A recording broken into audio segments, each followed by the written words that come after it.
"I didn't know you were going. What are you coming for?" she said, letting fall the hand with which she had grasped the doorpost. And irrepressible delight and eagerness shone in her face. "What am I coming for?" he repeated, looking straight into her eyes. "You know that I have come to be where you are," he said. "I can't help it." The old oak, utterly transformed, draped in a tent of sappy, dark green, basked faintly, undulating in the rays of the evening sun. Of the knotted fingers, the gnarled excrescences, the aged grief and mistrust, nothing was to be seen. Through the rough, century-old bark, where there were no twigs, leaves had burst out so sappy, so young, that it was hard to believe that the aged creature had borne them. "Yes, that is the same tree," thought Prince Andrei, and all at once there came upon him an irrational, spring feeling of joy and renewal. All the best moments of his life rose to his memory at once. Austerlitz, with that lofty sky, and the dead, reproachful face of his wife, and Pierre on the ferry, and the girl, thrilled by the beauty of the night and that moon, it all rushed at once into his mind. There is an Eastern fable, told long ago, of a traveler overtaken on a plain by an enraged beast. Escaping from the beast, he gets into a dry well, but sees at the bottom of the well a dragon that has opened its jaws to swallow him. And the unfortunate man, not daring to climb out lest he should be destroyed by the enraged beast, and not daring to leap to the bottom of the well lest he should be eaten by the dragon, seizes a twig growing in a crack in the well and clings to it. His hands are growing weaker, and he feels he will soon have to resign himself to the destruction that awaits him above or below, but still he clings on.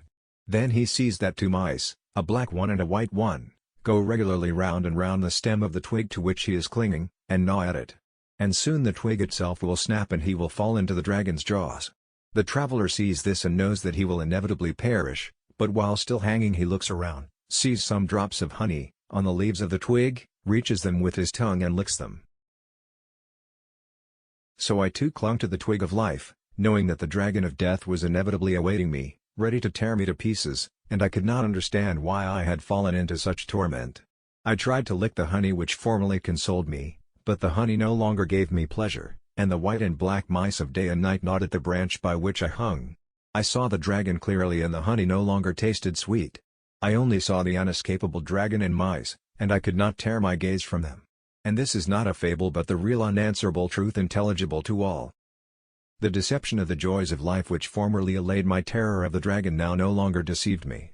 No matter how often I may be told, you cannot understand the meaning of life, so do not think about it, but live. I can no longer do it, I have already done it too long. I cannot now help seeing day and night going round and bringing me to death. That is all I see, for that alone is true. All else is false.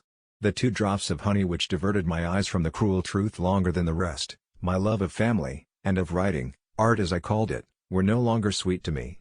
Family, said I to myself. But my family, wife and children, are also human. They are placed just as I am, they must either live in a lie or see the terrible truth.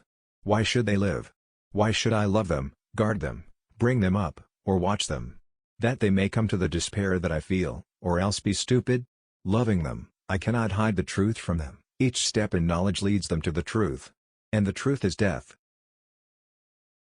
Please subscribe this channel, Spiritual Life Path, for wise life quotes and famous life-changing quotes. If you like this channel, please share this video in your social media. Thanks for watching. Have a nice day.